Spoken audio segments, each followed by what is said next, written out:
Movie review of the film Thandel starring Naga Chaitanya and Sai Pallavi garu. So వీళ్ళు trailers and teasers లో ఏదైతే promise చేశారో, అంటే ఈ సినిమా ఎలాంటి థీమ్ లో ఉండబోతుంది అని మనకు ఒక ఎక్స్పెక్టేషన్ ని సెట్ చేశారు. యాజ్ ఇట్ ఈస్ గా సినిమా అలానే ఉంది. సో ఇంకా మెయిన్ సినిమా విషయానికి వచ్చేస్తే, సినిమా ప్రోగ్రెస్ అయ్యే కొద్దీ ఫస్ట్ హాఫ్ చాలా స్లోగా అనిపిస్తుంది.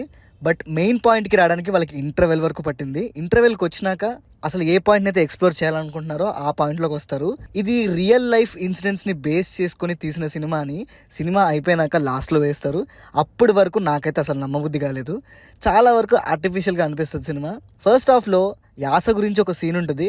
మన ప్రొటాగనిస్ట్ యాస గురించి ఫైట్ చేస్తాడు, బట్ తన యాస మాత్రం ప్రాపర్గా అనిపించదు. సో ఇలాంటి చిన్న చిన్న ప్రాబ్లమ్స్ ఉంటాయి సినిమాలో. బట్ ఓవరాల్గా cinema structure and cinema story వెళ్ళిన విధానం మాత్రం కన్విన్సింగ్గానే ఉంటుంది. ఇంకా సినిమా అంతా ఒక ఎత్తు అయితే క్లైమాక్స్ మాత్రం ఒక ఎత్తు. క్లైమాక్స్లో కొన్ని పోర్షన్స్ బాగానే వర్కౌట్ అయ్యాయి. ఎమోషనల్గా డిఎస్పి మ్యూజిక్ చాలా హెల్ప్ చేసింది. కాకపోతే ఒక పర్టికులర్ పోర్షన్ మాత్రం బాగా రిపిటేటివ్గా అనిపిస్తుంది. ట్రైలర్లో కూడా మనం ఆ బిట్ వినే ఉంటాము. ఆ పర్టికులర్ పోర్షన్ బాగా రిపిటేటివ్గా అనిపించడం వల్ల అక్కడ ఇవ్వాల్సిన ఎమోషనల్ ఇంపాక్ట్ కాస్త డైల్యూట్ అయినట్టుగా అనిపిస్తుంది. క్లైమాక్స్లో అయితే మరీ టూ మచ్ అండి. పాకిస్తాన్ వాళ్ళు కూడా మన వాళ్ళకి ఎలివేషన్ ఇవ్వడం మాత్రం మరీ అతిగా అనిపిస్తుంది. ఆ తాండేల్ అంటే ఏంటో చెప్పే సీక్వెన్స్ పాకిస్తాన్ వాడు చెప్పడం మాత్రం టూ మచ్ అనిపించేస్తుంది. బట్ మరీ ఎక్కువ వెళ్ళిపోతే స్టోరీని స్పాయిల్ చేసినట్టుగా ఉంటుంది కాబట్టి నేనేం స్పాయిల్ చేయదలుచుకోవట్లేదు. నాగ చైతన్య గారు అండ్ సాయి పల్లవి గారు కంప్లీట్ 100% ఎఫర్ట్స్ పెట్టారు. But first some external reasons ఏంటో కానీ చాలా వరకు మేకప్ అండ్ ఆ లాంగ్వేజ్ ఎందుకో కాస్త సెట్ అయినట్టుగా అనిపించలేదు. సాయి పల్లవి గారికి అయితే ఓకే, కానీ నాగ చైతన్య గారిది ఎందుకో కాస్త ఆర్టిఫిషియల్గా అనిపించింది.